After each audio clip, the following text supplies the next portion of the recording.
ओम गंग गणपतये नमो नमः। श्रीमद् वाल्मीकि रामायण अयोध्या कांड 117वां सर्ग। श्री राम आदि को अत्रि मुनि के आश्रम पर जाकर उसके द्वारा सत्कृत होना तथा अनुसुईया द्वारा सीता का सत्कार। उन सब ऋषियों के चले जाने पर श्री रामचंद्र जी ने जब बारंबार विचार किया तब उन्हें बहुत से ऐसे कारण ज्ञात हुए जिससे वह स्वयं भी रहना उचित न समझा। उन्होंने मन ही मन सोचा, इस आश्रम में मैं भरत से, माताओं से, अपूर्वासी मनुष्यों से मिल चुका हूँ। यह स्मृति मुझे बराबर बनी रहती है। प्रतिदिन उन्हीं सब लोगों का चिंतन करके शोकमग्न हो जाता हूँ। महात्मा भरत की सेना का पड़ाव पड़ने के कारण हाथी और घोड़ों के लीद से यहाँ की भूमि अधिक अपवित्र कर दी गई है। अतः हम लोग भी अन्यत्र चला जाएं। ऐसा सोचकर श्री रघुनाथ जी सीता और लक्ष्मण के साथ वहां से चल दिए। वहां से अत्रि के आश्रम पर पहुंचकर महायशस्वी श्री राम जी ने उन्हें प्रणाम किया और भगवान अत्रि ने भी उन्हें अपने पुत्र की भांति स्नेहपूर्वक अपनाया।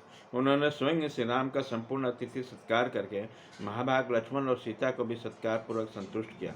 संपूर्ण प्राणियों के हित में तत्पर रहने वाले धर्मज्ञ मुनिश्रेष्ठ अत्रि ने अपनी समीप आई हुई सबके द्वारा सम्मानित तामसी एवं धर्मप्राय बूढ़ी पत्नी महाभागा अनुसुईया को संबोधित करके संतावना पूर्वक वचनों द्वारा संतुष्ट किया और बोला, देवी विदेह राजनंदिनी सीता को सत्कार पूर्वक हृदय से लगाओ।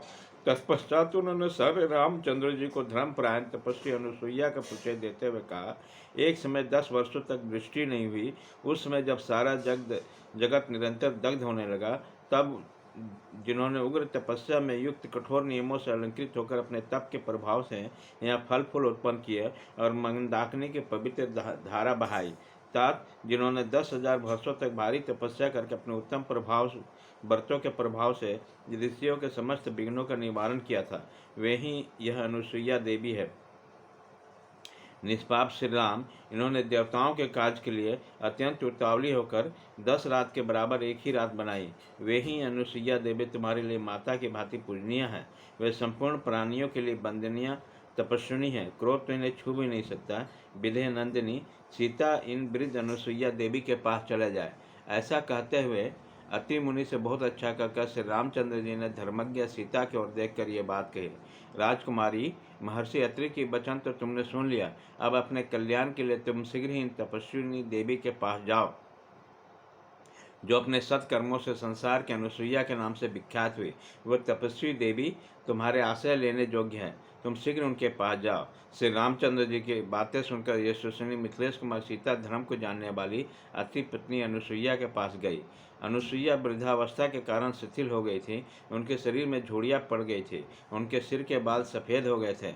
अधिक हवा चलने पर हिलते हुए कदली वृक्ष के समान सारे अंग निरंतर काँप रहे थे।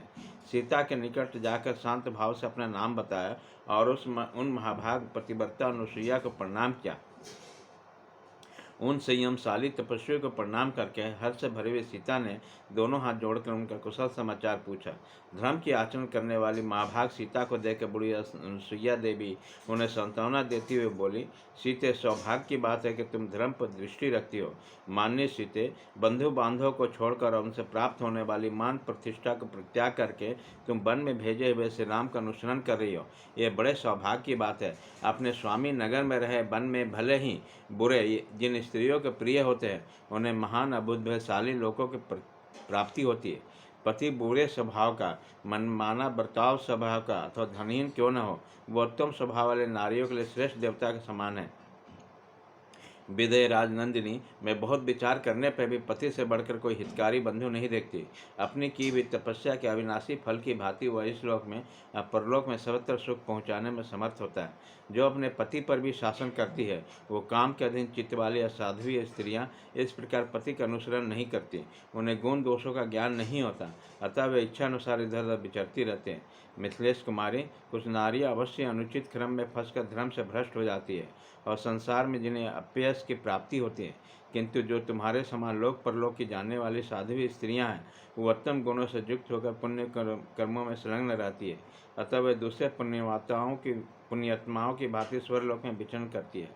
अतः तुम इसी प्रकार अपने इन पतिदेव श्री रामचंद्र जी की सेवा में लगे रहो।